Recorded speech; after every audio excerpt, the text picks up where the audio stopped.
Bayuan Jiwaku Pramuka.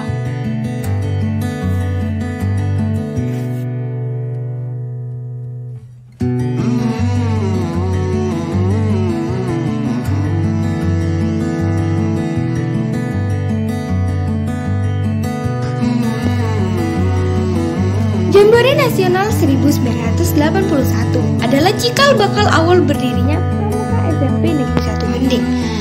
Tahun 1982, bersamaan dengan berdirinya SMP Negeri 1 Gending, Pramuka SMP Negeri 1 Gending juga dibentuk. Sebelum punya gedung sekolah sendiri, SMP Negeri 1 Gending menumpang di SD Pacurangan. Tanggal 27 September 1983, gedung SMP Negeri 1 Gending diresmikan, dan sejak saat itu Pramuka SMP Negeri 1 Gending semakin giat dan bersemangat latihan karena sudah mempunyai gedung sekolah sendiri.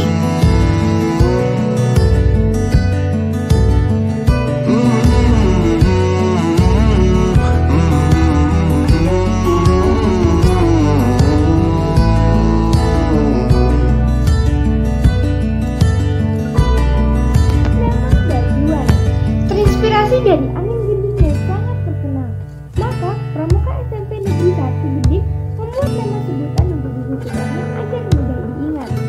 Bayu 1.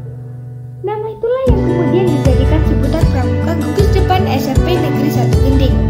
Bayu diambil dari bahasa Sanskerta yang artinya angin, sedangkan 1 menandakan nama sekolah SMP Negeri 1 Gending.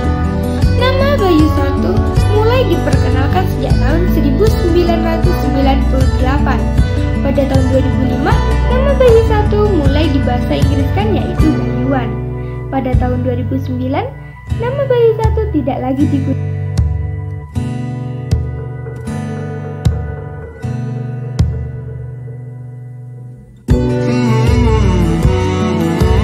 Tahun 1986, pertama kalinya mengirimkan perwakilan mengikuti Jambore Nasional di Cibubur, Jakarta. Tahun 1996 yang kembali diadakan di Cibubur, Jakarta. Perwakilan kuartir cabang Probolinggo hampir seluruhnya adalah Bayuan. Tidak pernah absen mengirimkan perwakilannya ke Jambore daerah maupun Jambore Nasional.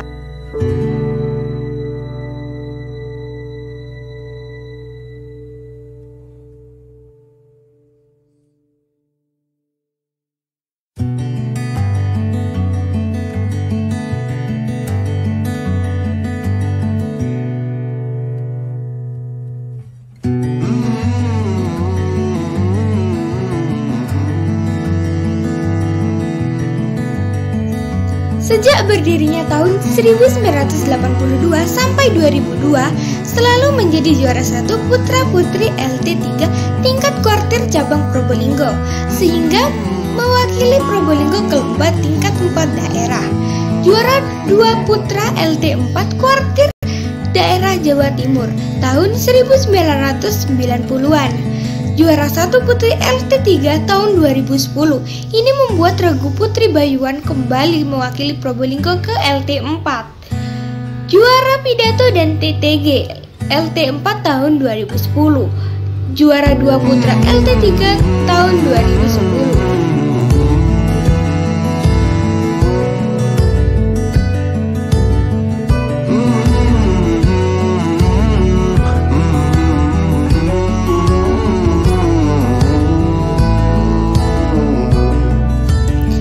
Berdirinya tahun 1982 sampai sekarang sangat banyak prestasi Bayuan yang telah dicapai pada tingkat kuartir ranting, kuartir cabang, dan kuartir daerah. Prestasi Bayuan pada beberapa tahun terakhir: juara umum Regu Putri Perkemahan Penggalang Teladan 4 Perkada 4 tingkat Probolinggo tahun 2016, juara 3 Regu Putra Lomba tingkat 3 tahun 2017, juara 1 Regu Putra dan Putri Gilang Polres Cup Kabupaten Probolinggo tahun 2018.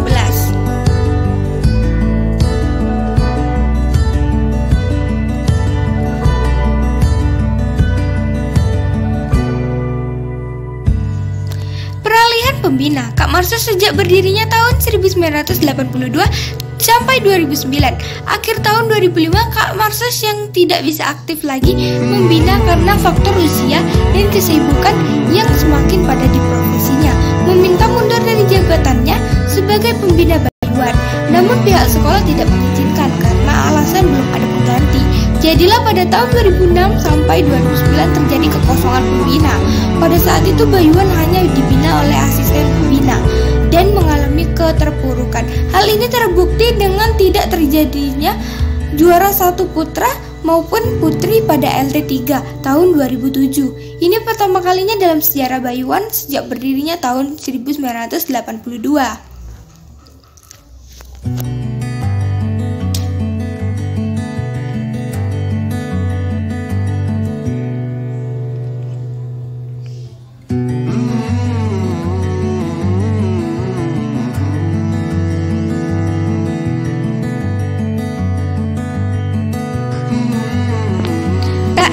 Erwin Pri Satria Wibawa 2009 sampai sekarang. Sepulang dari kursus mahir dasar tahun 2009, Kak Erwin seorang yang juga alumni Bayuan mengetahui kekosongan pembina di Bayuan. Oleh karena itu, Kak Erwin meminta izin kepada Kak Marsus dan pihak sekolah untuk menggantikan pembina di Bayuan dan langsung disetujui. Jadilah mulai tahun 2009, pembina Bayuan resmi berganti dari Kak Marsus kepada Kak Erwin. Setelah mengalami masa keterpurukan, Bayuan di bawah binaan Kak Erwin sedikit demi sedikit bangkit dan kembali menunjukkan taringnya.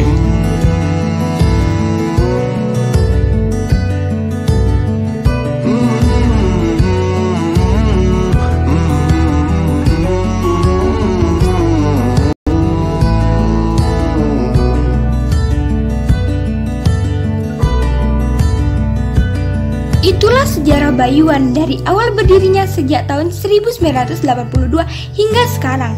Bayuan dibangun dengan perjuangan peluh dan darah, selalu diisi dengan prestasi-prestasi yang membanggakan. Karena prestasi-prestasinya, Bayuan pernah mendapatkan julukan Sang Macan Kuarca Probolinggo, Jawa Timur. Meskipun begitu, Bayuan juga pernah mengalami masa keterpurukan.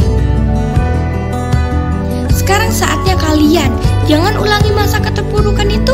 Teruskan perjuangan Bayuan, kembalikan julukan Sang Macan Kuarca Probolinggo, Jawa Timur.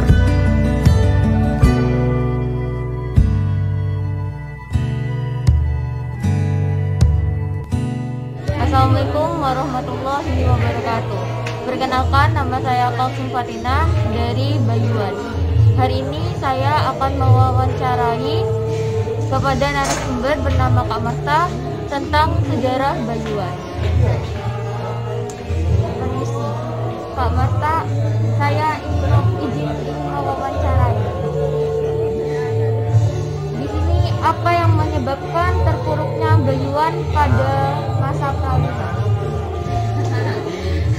Masa peralihan itu di mana masa Bayuan vakum pembinanya. Jadi itu waktu zaman saya tahun 2005 itu pembina satuan itu masih dipegang oleh Kak Marsus. Jadi Kak Marsus itu waktu zaman sebelum saya itu beliau aktif melatih di Bayuan. Kemudian tahun 2005 waktu saya masuk di organisasi Dewan Penggalang itu Kak Marsus masih aktif. Kemudian karena faktor usia juga dan faktor kesibukan Kak Marsus ya luar pramuka, jadi waktu tahun setelah saya sudah tidak aktif di Dewan Penggalang tahun 2005 itu Kak Marsus juga tidak aktif lagi untuk membina. Jadi karena kesibukan beliau dan faktor usia juga, jadi kemudian waktu tahun setelah saya itu kepembinaan di Bayuan itu kosong. Jadi masa-masa itu yang disebut masa peralihan, dan masa peralihan itu karena tidak ada pembina juga dan tidak langsung diarahkan oleh pembina gugus depan juga waktu itu.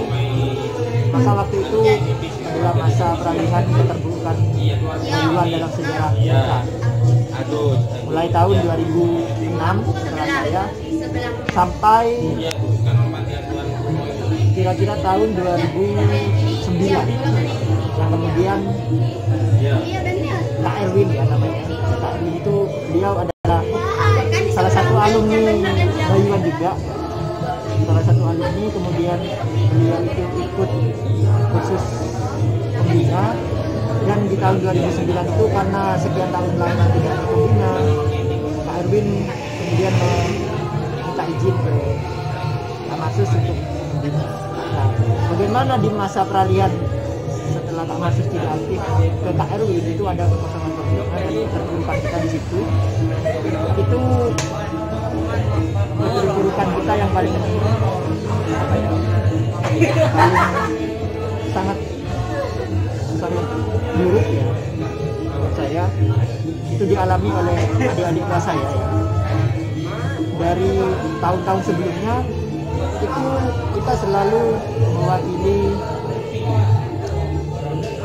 Parca Probolinggo di MP 4 Jawa Timur. Kemudian di masa peralihan keterpurukan itu pertama kali dalam sejarah Bayuan itu tidak mewakili Parca, dalam artian kita tidak menang waktu lomba tingkat kabupaten atau tingkat cabang. Itu pertama kalinya di masa peralihan, karena memang sebelum tahun-tahun sebelum itu kita hampir dipastikan kita yang mewakili Parca di empat itu. Jadi masa peralihan itu dan dalam artian prestasi terburuk kita selama sejarah berdirinya Bayuan di masa peralihan. Itu dialami oleh adik kelas saya, dan saya masih bisa melihat mereka walaupun saya tidak mengalami, tapi itu pas di bawah saya, di bawah tingkatan saya.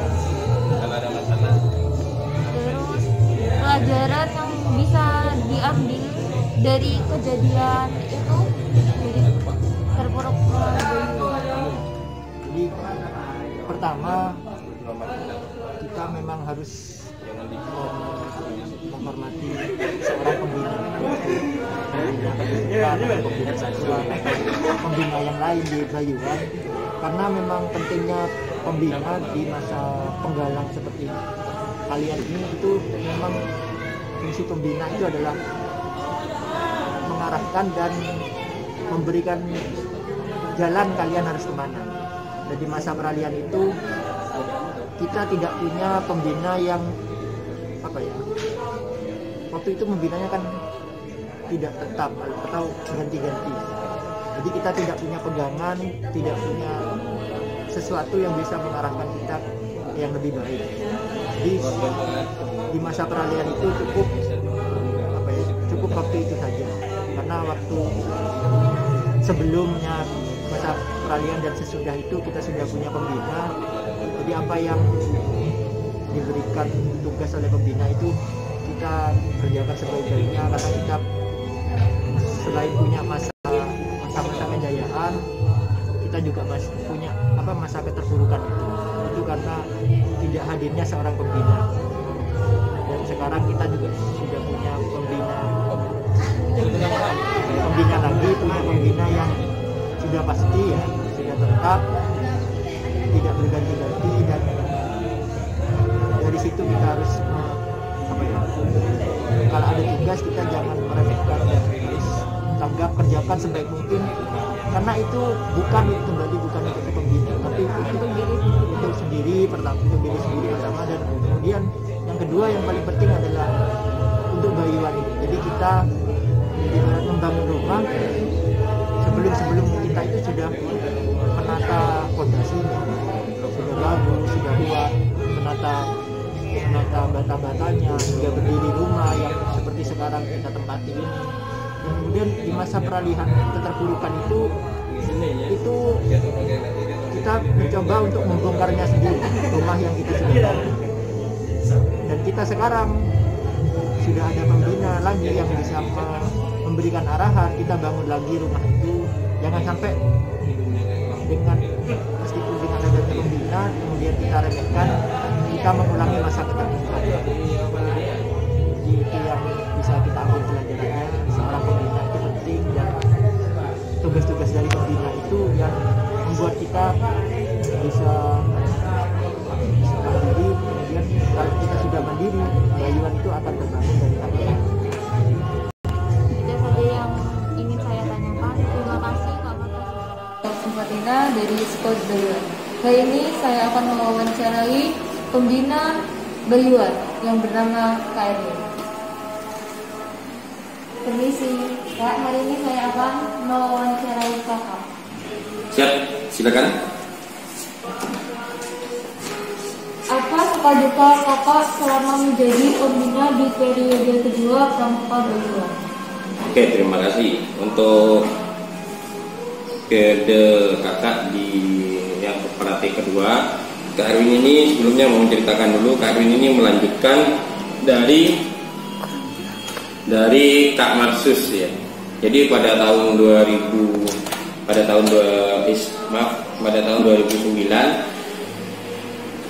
SMP Gending ini terjadi kekosongan pelatih. Jadi mulai tahun 2006 sampai 2009 itu tidak ada pelatih ya, deh. Tidak ada pelatih di SMP Gending. Hanya dilatih oleh para alumni dan senior. Sehingga Bayuan ini mengalami kemerosotan yang sangat luar biasa. Sehingga Kak Erwin ini mempunyai terketuk sendiri, dan apalagi waktu itu Kak Erwin baru mengikuti kegiatan KML, kursus mahir lanjutan, di mana di kursus mahir lanjutan ini mewajibkan Kak Erwin untuk melatih sekolah SMP tingkat penggalan. Jadi Kak Erwin memilih tempat Kak Erwin belajar di SMP 1 Gending, dan kemudian kebetulan memang SMP Gending waktu itu tidak ada pelatih resmi, dan kepala sekolah SMP 1 Gending waktu itu Bu Rohana itu bersedia menerima Kak Erwin untuk meneruskan kepelatihan dari Kak Marsus, dan mulai 2009 itu fix Kak Erwin membina Pangkalan SMP Negeri 1 Gending. Untuk suka duka ya banyak. Yang suka yang pertama, kalau kita bicara dukanya bagaimana ketika anak didik itu yang datang sedikit, yang minat sedikit, itu dukanya. Terus bagaimana menyatukan visi misi Kak Erwin ngelatih di Bayuan dengan orang tua. Kan banyak kadang orang tua yang tidak setuju dengan anaknya untuk mengikuti kegiatan pramuka, padahal mereka mempunyai sumber daya manusia yang bagus gitu, punya keahlian yang bagus, tapi orang tuanya tidak mendukung. Itu dukanya menurut Kak Erwin seperti itu. Untuk suka, alhamdulillah Kak Erwin bisa lebih mempunyai banyak saudara. Jadi saya kebetulan Kak Erwin tuh mempunyai konsep jiwa korsa di SMP Negeri 1 Gending, sehingga SMP 1 Negeri ini adik-adiknya tuh lebih solid ya, lebih punya sifat kekeluargaan yang sangat tinggi, sehingga kita terbentuk menjadi pangkalan gugus depan yang kuat dan selalu aktif ya, seperti itulah. Untuk suka dukanya ya. Lalu prestasi apa yang sangat berkesan bagi Kak Erwin di Pramuka Bayuan? Untuk prestasinya di Bayuan ini, Kak Erwin tahun 2009 berhasil mengantarkan adik-adik menjadi juara di LT3 Regu Putri, dan berhasil meraih piala di LT4 Jawa Timur. Saya berhasil bawa 4 trofi waktu itu ya, bawa 4 trofi.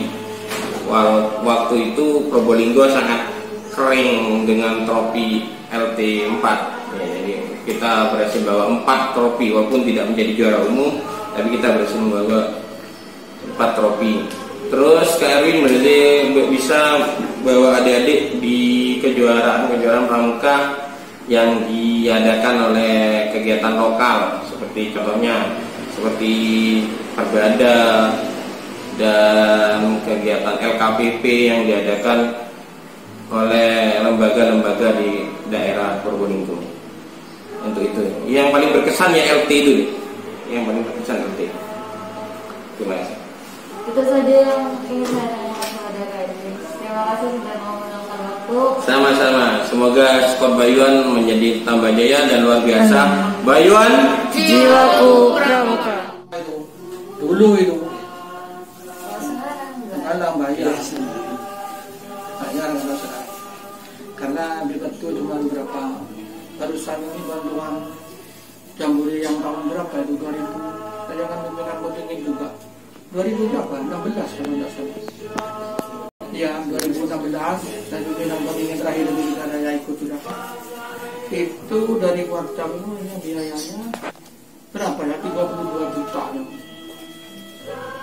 untuk cuman putrinya 2000 putranya 2000 pimpinan pendamping 4 pimpinan kontingen 3 pimpinan kontingen 1 wakilnya 2 4 ya 3 Caca, tolong. itu di bidang jambore ya di bidang LP tahun berapa itu ya pernah masuk 10 besar tapi nomor 6 urutan ke-6 LT di Jember LT 4 provinsi kan Sedaya itu putranya itu masuk 10 besar IB ranking 6 itu prestasi yang pernah tahun berapa itu ya Arif itu 91 yang mulia ya sekitar 91-an itu mungkin itu memang bagus pramukanya waktu itu. Kalau cuma di kabupaten sering sekali sudah di Warcap luar LT luar mau sering sudah. Kalau ada LT gending keluar gini, lainnya itu agak gede. Karena memang pakaiannya anak-anak kan berbeda dengan yang lainnya. Sekarang kan tidak pakai pakaiannya ya dulu pakai opel, pakai apa itu tempat air itu ya. Anunya pakai Garuda itu pisaunya, terus pakai P3K. Di sini ya. Ini yang di Opel itu dah ada P3K-nya gitu. Tapi kan Surabaya. Terus kalau nanti tampannya wow. Nah, dilihat dari situ saja. Sepatunya sepatu tentara itu yang dipakai. Sepatu lapangan itu, sepatu perang. Memang dulu pakaiannya yang paling keren duluan ya memang dari sini itu. Hanya di luar sama yang lain. Muka dulu ketika kakaknya apa satu sapu. Kan ada jaket yang sapu itu ketika kakak diberi. Meski cuma minyak angin di dalam kan, tapi kan ada itu. Apa itu? Tempat air itu sudah namanya ada. Lengkap semua dulu. Adik sampai di mana? Tuan, Saya ingin bertanya tentang kesusahan Ekstra Pramuka saat pandemi ini. memang ketika pandemi ini dilematis ya. Inginnya anak-anak itu giat sekali datang ke sekolah, tapi Pak Guru juga manusia biasa, juga punya khawatir terhadap kesehatan anak-anak.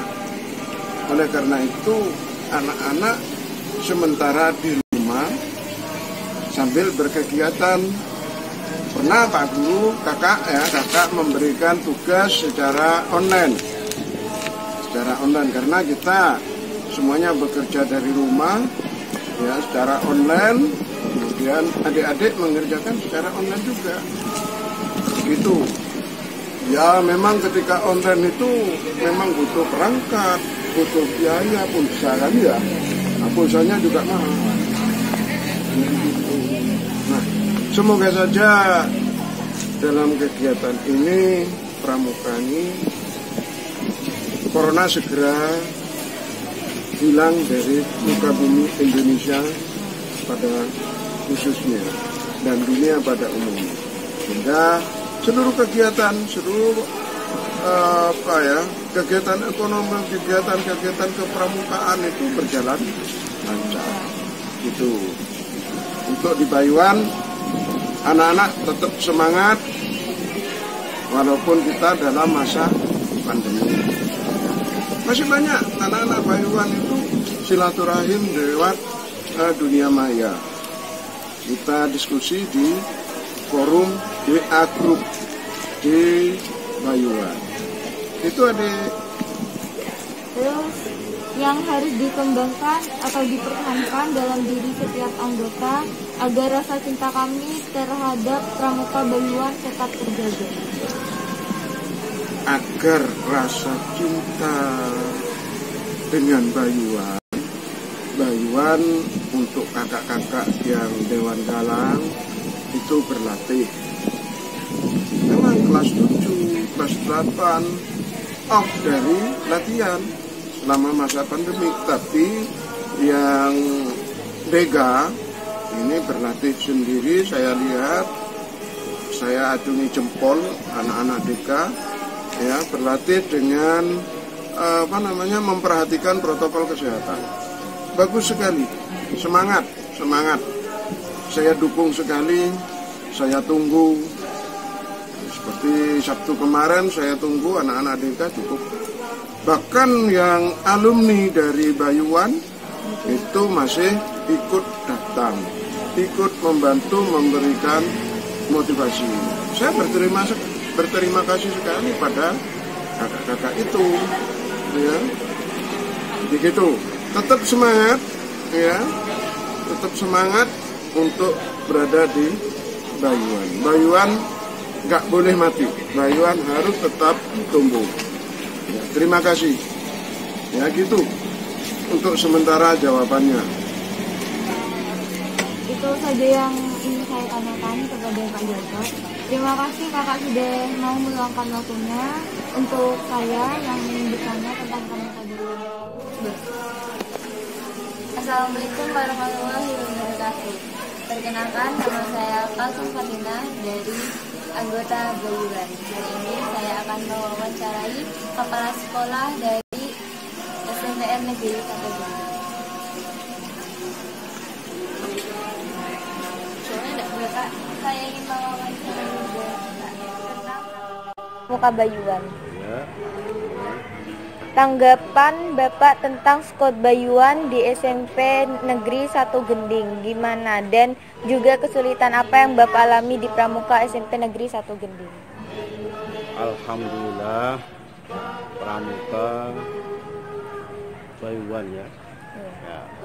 SMP Negeri 1 Gending sebelum masa-masa pandemi berjalan sesuai dengan program yang sudah kita buat.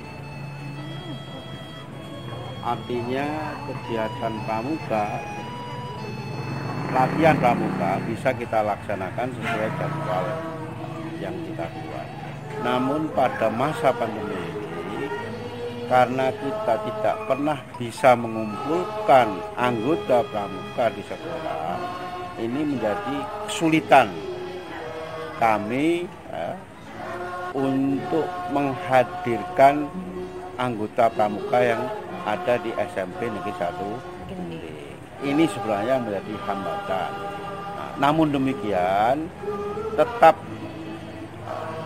SMP N1 Gending melatih beberapa pengurus pramuka untuk terus memperdalam materi terkait dengan masalah kepramukaan ini, dan insya Allah di dalam kegiatan-kegiatan atau lomba-lomba kepramukaan ini di Kecamatan Gending ini, SMP Negeri 1 Gending tetap menjadi yang terbaik. Insya Allah ke depan setelah pandemi ini selesai, kita akan kembali melanjutkan program yang ada di sekolah kita ini. Saya kira itu yang bisa saya sampaikan pada kesempatan ini. Makasih Bapak udah mau luangin waktu.